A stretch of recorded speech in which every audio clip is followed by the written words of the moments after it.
Recently, I made a video about Overwatch on what they needed to do to make their game better, and ultimately, I really just wanted that exhilarating feeling of an arena hero shooter that I felt during the first couple of years of that game. As much as people, including myself, talk trash about Overwatch, there has been no other game that could even rival against Overwatch. I'm talking about like Battleborn, I loved that game, but other people didn't. Paladins, even like the heroes versus villains in Star Wars Battlefront. And it's not something only Overwatch can do, as there are like hero shooter genre blends such as like Valorant bringing heroes into a tactical shooter and Apex Legends bringing heroes into a battle royale, and both are relatively successful. So why aren't these like other IPs not taking advantage of Overwatch's chink in their armor? Let's take a look at Concord. Taken straight from the Steam page. Assemble your crew of free gunners, space outlaws, and team up online with friends for thrilling 5v5 PvP modes across the galaxy in Concord. Concord is a new team-based first-person shooter for PS5 and PC. Handpick your personal roster of free gunners from the crew of the North Star, a group of outlaws and adventurers working as guns for hire. I wouldn't say new team-based first-person shooter, but hey, do what you need to do for marketing. At least with this open beta, there is a total of 16 characters that you can play as, and similar to Overwatch, you can change characters on the fly. And unlike Paladins, there is a more emphasis on characters' backgrounds just by looking at the quality and content on the cinematics that they have released so far. It's like a Guardians of the Galaxy-like feel with like the character design, art direction, and story snippets that they released. I mean, say what you want with like the amount of wokeness in the game, because I don't think that is what exactly makes a game bad. Look at Baldur's Gate 3. You can have sex with a bear as a dude, and yet everyone, including myself, loves that game. So is a robot having pronouns what kills the game? It shouldn't, even if I do think it's weird. So, ultimately, is Concord the new Overwatch killer?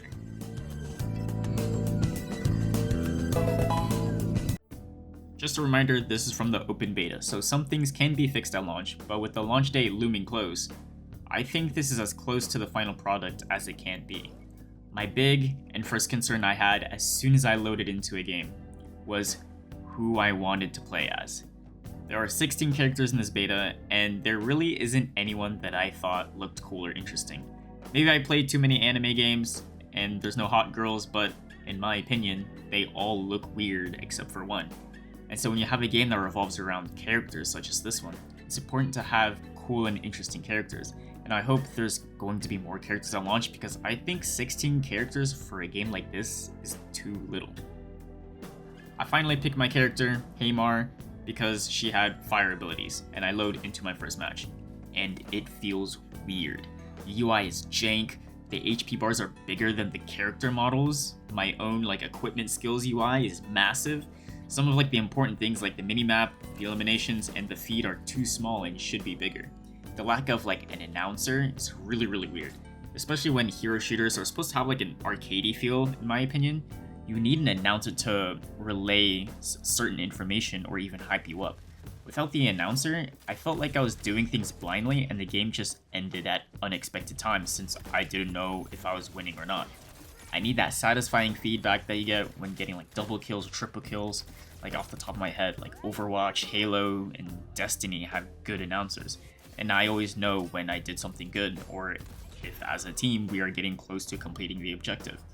But especially if Concord is trying to be like a Guardians of the Galaxy in terms of like theming, it really needs like an energetic and funny announcer.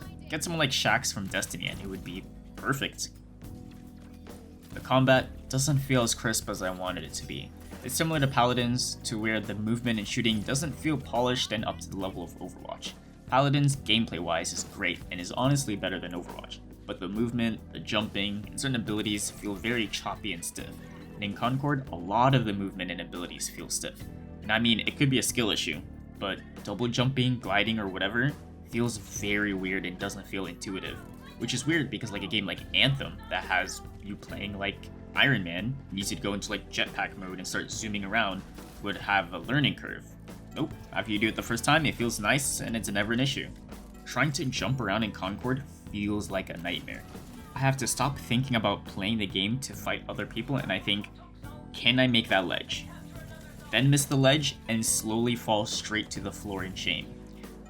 I also think that time to kill is too long. Who likes reloading in front of an enemy? No one does. So why does it take 2 to 3 clips to eliminate someone?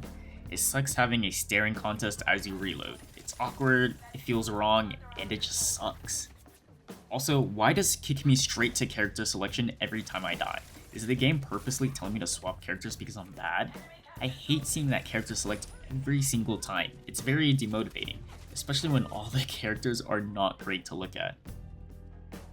This could be because it's in beta, so there may be like an auxiliary system that isn't being shown here, but I don't really like the emphasis on the job board. There's just daily challenges, so why do they put so much effort in being like, good job for getting 2 headshots that match? How about you make it more apparent that I got those headshots in-game instead? They put so much effort into like these bounties, daily challenges, whatever you want to call them, but there really is no reason to do any of this. Like I said, maybe there's a shop or something else that works well with this in the main game, but it feels pointless and a lot of effort was needlessly put into this. There's no reward to want to play the game. Sure, level number goes up, but who really cares? There's no ranked mode to want to get better, no earnable cosmetics that I saw that could be like grindable or anything. Essentially, it feels like there's no reason to want to play the game. And it's not just me. It seems like a lot of people just don't care about the game. According to Steam charts during the closed beta, it had a peak player count of 1,100 players. And to get into this closed beta, you had to pre-order the game. So even though I would say a lot of people knew about Concord's existence, at least like in the gaming world, there's kind of a small amount of people that actually pre-ordered. And it kept declining in player count. Then when the open beta was released, it peaked at only 2,300 players. And this open beta was free, anyone can play this, and it immediately dipped afterward. And so with the actual release date in about a month, these numbers are horrible for a live service game. Not only that, but you have to pay $40 to play this game. It's not looking too bright. Is Concord the Overwatch killer that Sony seems to be telling us? Definitely not. The characters aren't visually interesting or even really fun to play as, the UI is disproportionately weird, and the feedback in the game is just non-existent, which is really important if you're going for like an arcadey feel, which I would assume would be good for a game like this. The movement and jumping feels really stiff, and there doesn't seem to have like that same teamwork cohesiveness that makes a game like Overwatch enjoyable. Sure, you could say the game is too woke and feels very forced, but if the gameplay is terrible like the state that it is in right now, of course people want to point that out as the problem, even if it's not the root cause of the problems in the game. Unless they rework almost everything in this game before release, I think it's safe to say that this game will be dead on arrival. After I played the beta, I immediately played Overwatch 2 despite how much trash I gave it. Nothing that I've seen so far seems to be a strong enough contender to dethrone Overwatch even with all its flaws. All I'll say, if Gearbox have the balls, they'll bring back Battleborn. I said it, Battleborn is an amazing game and I want to see it have a comeback. Thank you for watching, and make sure to like and subscribe to this video if you like this type of content. If you have any suggestions for any game that you want me to play, you can leave a comment down below, or come join the Discord in the link below that I'm active in. See you guys later.